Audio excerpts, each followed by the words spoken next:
Welcome to Collide. My name is Jeremiah. I am a product marketing manager for Dremio Arctic and for Apache Iceberg as well. Today I'm going to be talking about using Get for Data to create a zero-copy clone of your data for data science and also a bunch of other different use cases using Dremio Arctic. So this is going to be two parts. The first part is a little explanation about who Dremio is, and then the next part is going to be a semi-live demo. So I'm going to start with who is Dremio, and I'm going to start with this cooperative architecture. Should be familiar to most of you in the room. Started 40 years ago when we all standardized on the data warehouse, and the data warehouse was really good at what it was initially designed to do, analyzing structured data in business systems in the data center. Where it struggled was with the massive growth of data and the different variety of data types that we were collecting. And so a lot of companies moved to HDFS and then ultimately to object storage data lakes. Data lakes also really good at what they were designed to do. Good as cheap and efficient storage for a lot of different types of data. Pretty good for efficient exploratory data science projects. Far less good at enterprise business intelligence and reporting. And so what you get as a result is this cooperative architecture where you have multiple data warehouses, multiple data lakes, and no easy way to join all of that data for BI and reporting. So Dremio is a SQL query engine. It is a unified access layer. It enables your teams to join data from multiple disparate sources, query them as if they were in one location, and dramatically accelerates query performance over a lot of other tools. We can access data on premises, in HDFS, in a relational data warehouse, in a NoSQL data warehouse. Wherever the data lives, we can get to it and analyze it quickly. It's two products today, two services. First is Dremio Sonar, which is our query engine. That's what we've been known for, as well as our semantic layer that enables unified access to all of your data. And then we're layering on data lakehouse capabilities, more warehouse data management functionality with Dremio Arctic. And so Dremio Arctic is an Iceberg catalog. It relies on a lot of the snapshot features, metadata management within Iceberg to deliver Get for Data, which I'm going to explain for pretty much the rest of this talk. So Get for Data, we're going to talk about it in terms of data science today.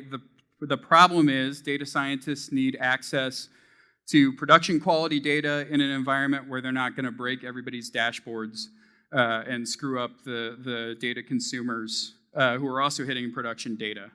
The challenge in a lot of companies is that this requires standing up a completely separate environment. It involves creating a copy of your production data. That can take hours, weeks, days, depending on what kind of backlog your data team has in terms of access. And then that environment becomes a new environment that the data team then has to manage, a new asset that they have to manage over time. And that can create a lot of complexity, especially when you think about data science environments, prod, dev and test. All of those environments are data assets.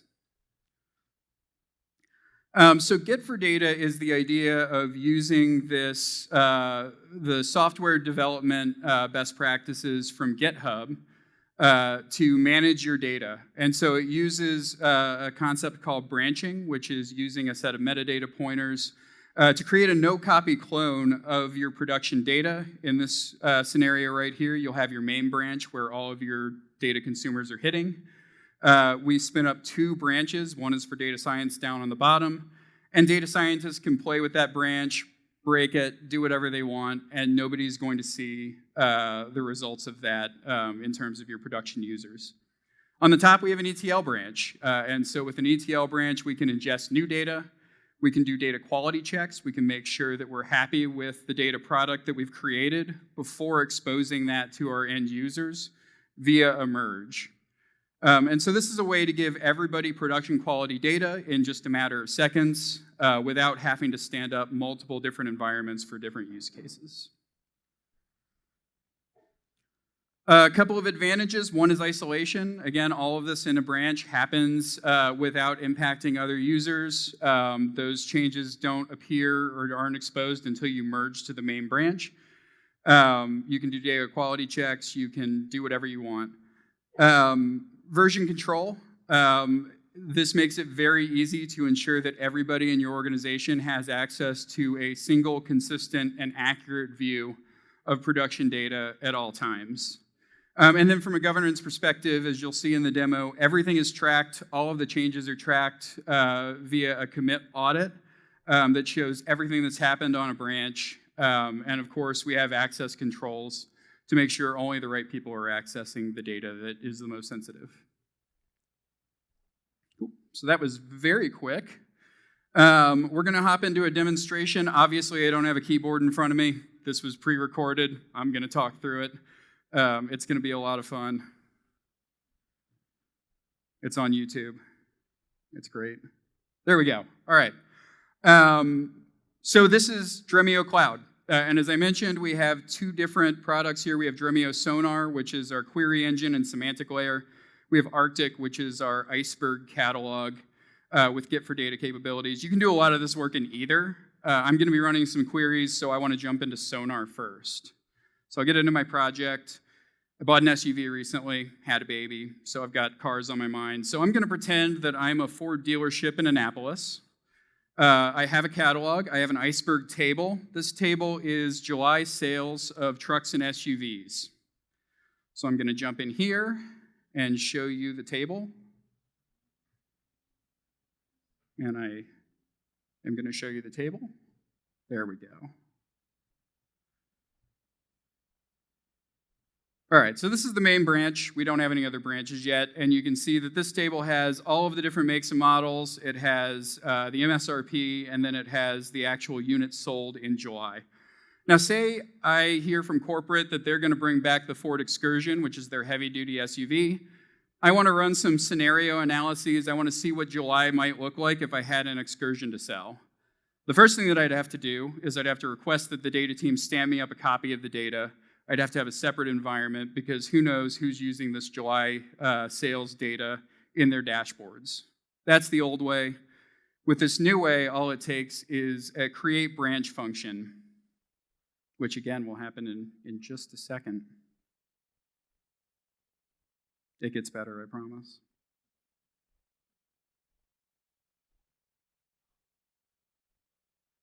There we go. We're moving. All right, so I'm going to create this Ford test branch. And just sort of like a magic trick, I'm going to hit run, and this is going to be my new branch. Cool. So now we have production quality data in an environment where we can't break anything. We're going to jump over. As you can see, the commit history is the same. Nothing's happened on this branch yet. I'm going to switch over to this branch and switch the context to the branch so I don't have to continue to reference it as I do things. And so now I'm in an environment where I can't break anything. So let's play around with the data. I'm going to first add a line for the Ford Excursion. And I'm going to assume that in the first year, in the first month that it's available, I sold 4. Uh-oh.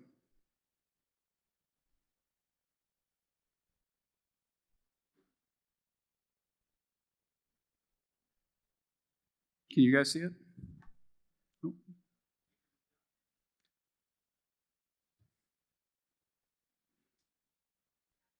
I didn't prepare a dance or anything.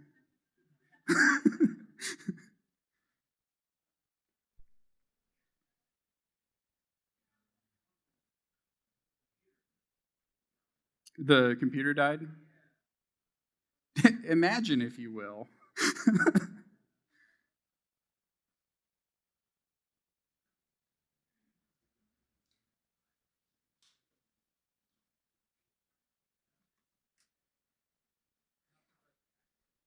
Yes.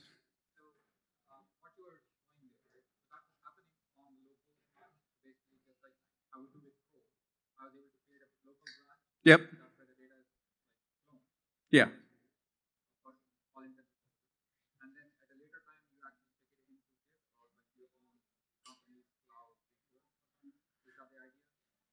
So it's accessible, it's tracked, it's audited, all of that. The branch isn't meant to persist forever. Eventually, you'll probably want to toss the branch and create a new branch because your production data will change over time. We can do things like tagging a view so that, and I would show that if I was showing the demo right now. You can actually, once you create a view, tag it, and that persists even after the branch is thrown away. So branches aren't meant to persist forever, except for the main branch.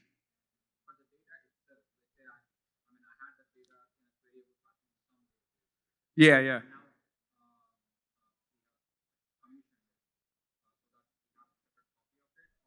No, it's zero copy. Yeah, it's not actually a copy. It's like it's a snapshot metadata pointers that create sort of a clone. Yeah, data stays wherever it lived. Yeah.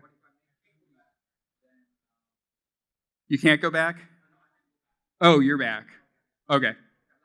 Yeah.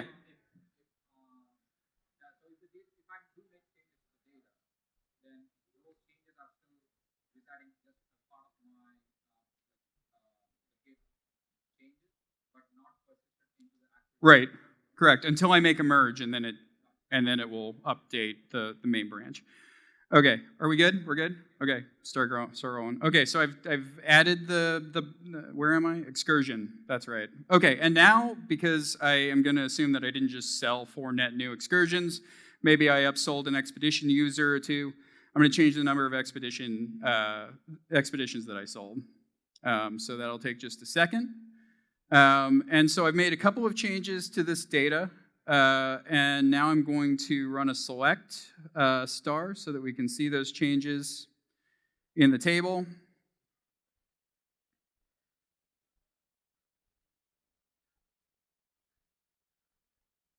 Cool.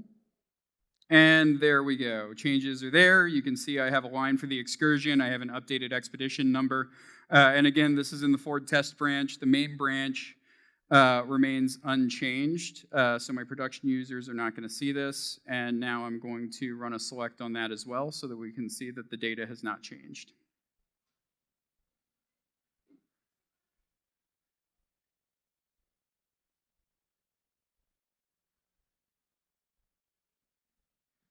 Cool.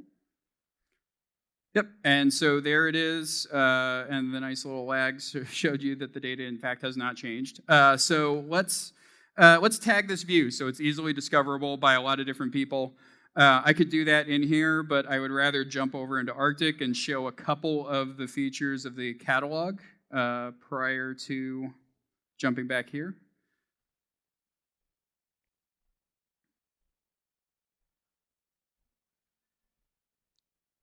Look, I'm clicking through Jello. Okay, Arctic, there we go. There's our catalog. All right, and so we have data, we have our commit history, we have our tags, and then we have our branches. So data is literally the data. That's all the data that is in this catalog. And here I'm showing our privilege control as well as our table optimization features. So obviously you have access to who controls or who accesses your tables. On the table optimization, that's an Iceberg function called compaction. Rewrites small files into a larger file, which solves a small file problem if you're doing things like micro batching or streaming workloads so that your data stays performant over time. And then I'm going to hop over and show the commit history.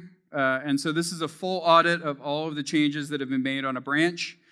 We obviously have both of the branches. You can see all of the changes, who made them, what they were, and when they were made. Tags are going to get more interesting over time after we add one. We're going to go to branches now. And so these are all the branches that we have right now. The commit ID, what happened, and then who made the change. We'll hop over to our test branch and show that you can actually do a lot of what I've already done in a low-code, no-code way. So we have the data tab, which will take you back to data. If you don't want to use SQL to merge, you can merge it here. You can create a new branch. And then over here we have tags, and then we have drop branch as well. So let's add a tag that's a little more descriptive than 20 alphanumeric characters so that people can find our view. And we'll do July sales with excursion. July sales with excursion.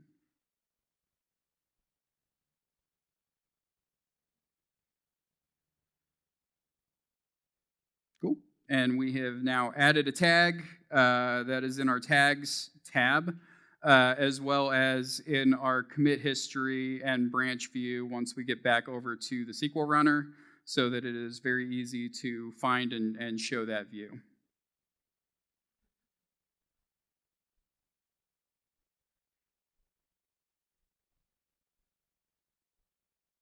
Yep. So I'm going to open up the branch view. You can see under other branches, we also have our tags, and I can reference that, make that the context if I want, and then I can show that it is in fact the view that we want it to be.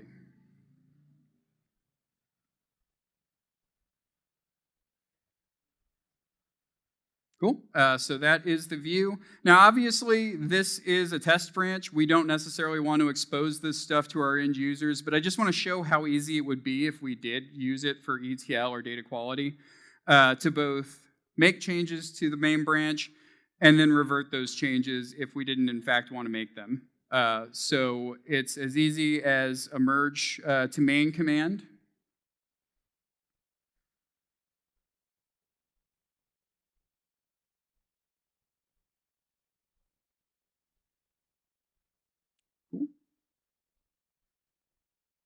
And so now all of our production users will be exposed to what we were doing in that branch. All changes are made atomically, so all of the commits or none of the commits. And then, yep, I'm going to show the main branch data has changed. This is a bit like a magic trick. Cool. Now, let's say I didn't want to make a change. Let's say somebody called me and said, "You're a jerk, you broke my dashboard. I need things to go back the way it is." You can roll back your entire catalog with a single command by identifying the branch header, or changing the branch header to the commit prior to the change that you didn't want to make. So that's the command. We're going to hop in here, and we're going to copy the commit ID.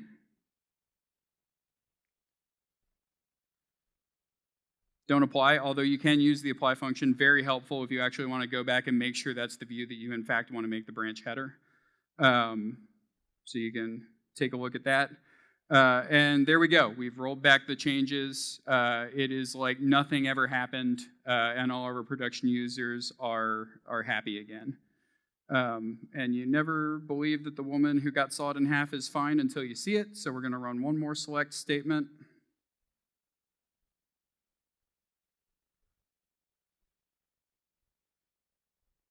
And there we go. No changes have been made. We've rolled back the problem changes that we made when we merged. So that's the demo. It's pretty easy. In about 10 minutes, I've shown you that you can create a zero-copy clone of your data in just a couple of seconds. We made some changes. We committed those changes, and then we reverted those changes to avert disaster. So pretty easy, intuitive tool. Lots of fun, lots of possibilities in terms of standing up your production data so that other people can access it safely. Again, my name is Jeremiah Morrow. I'm with Dremio. If you want to talk more about data as code or our SQL platform, please stop by our booth. I will also be hanging out here afterwards to answer any questions. Enjoy the rest of your conference.